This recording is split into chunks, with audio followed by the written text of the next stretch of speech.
15h49 dans la newsroom sur iTélé, l'actualité en direct évidemment. On a appris cette agression de militaires dans le centre-ville de Nice. Aujourd'hui, on part à l'Assemblée nationale rejoindre Christian Estrosi, député maire UMP de Nice. Merci Christian Estrosi d'être en direct avec nous cet après-midi sur iTélé.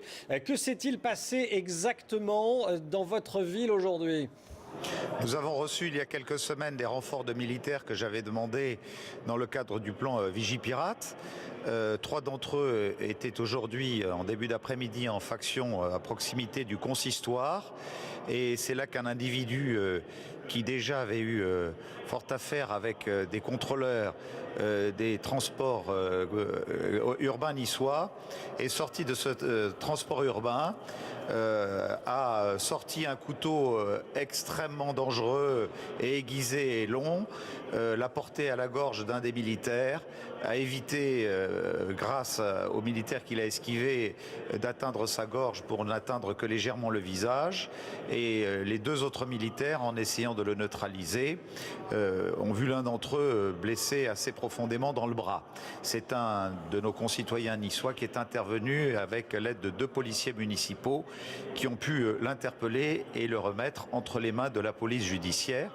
Qu'il me soit permis de préciser qu'il portait une pièce d'identité du nom de Moussa Koulibaly et que la DCRI, à l'heure où je vous parle, à qui nous avons remis toutes les images de vidéosurveillance qui ont filmé totalement la scène, sont en train de mener l'enquête, enquête d'environnement, pour savoir quelle est l'origine de ce geste. Christian Estrosi, vous dites que les militaires patrouillaient à proximité du consistoire israélite.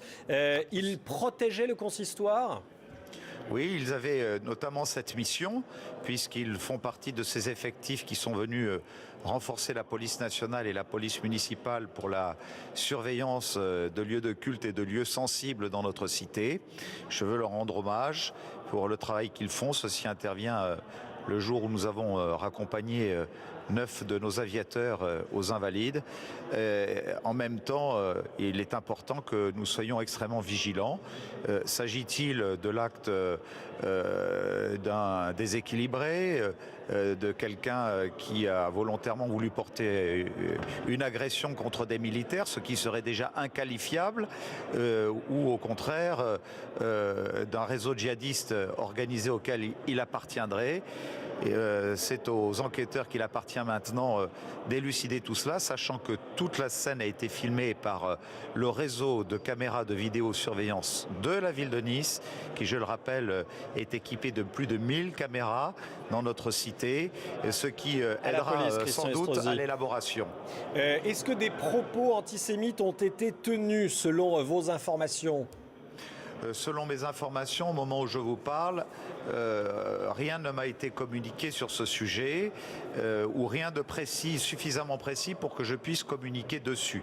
En tout cas, sachez qu'avec le préfet des Alpes-Maritimes, nous avons multiplié la présence des effectifs tant que nous ne saurons pas exactement d'où est l'origine de ce geste pour protéger les lieux sensibles et la population niçoise. Christian Estrosi, ma dernière question. Vous avez évoqué du grabuge dans le tramway niçois provoqué par cet homme, par l'agresseur. Que s'est-il passé exactement ?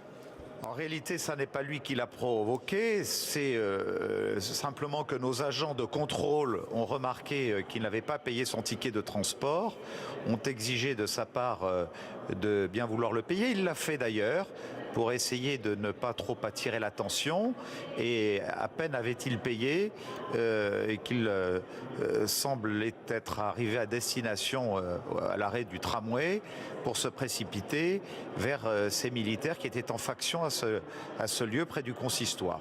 Merci beaucoup Christian Estrosi d'avoir été en direct avec nous cet après-midi dans la newsroom sur iTélé.